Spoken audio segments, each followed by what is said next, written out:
Day 1 of traveling with my 94-year-old grandma. I started out by asserting my fancy dominance by skipping to the front to go to first class. Despite looking like a gremlin, they did let me in. I ran into my dad at the airport, bye Patrick, and then I went to the lounge to wait for my grandma. I immediately dropped my water bottle on the tile floor. Nice. And here she is! It's not lost on me how freaking incredibly special this is. And I don't just mean the free empanadas. I'll give you a full intro on grandma soon, but let me tell you, she's the coolest person you're ever gonna meet. Which is why I have to tell everyone she's 94, because who would believe me otherwise? Anywho, got cleaned up before our flight, had to give a moment for the nails, and it was time to board. Y'all, I've never been first class on an international flight, and look at this! Probably looked like a freaking dummy just awing and oohing at everything because, I'm sorry, this is unreal. For me? You shouldn't have. I don't think grandma has flown international first class like this in a long time, so it was special for both of us. I mean, think about it. The woman was born in 1930, so a lot has changed in her day. But not her personality, I'll tell you that much. This woman is a spitfire. She even told me once that we don't need men anymore because we've invented,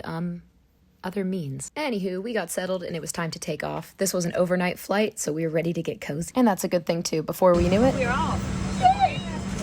You excited? And yes, we were. You can see my happy feet throughout this video. It was past 9 p.m. at this point, so we got cozy, but we still wanted a little bit of food because honestly, we could. My mama hasn't been to London in over 20 years, so we plan to hit a bunch of her favorite spots and really enjoy every part of it. This includes some incredible restaurants, an old bar, and, of course, some museums. I threw on a very adult show, Bob's Burgers, and had some soup and a delicious cocktail as I got cozy.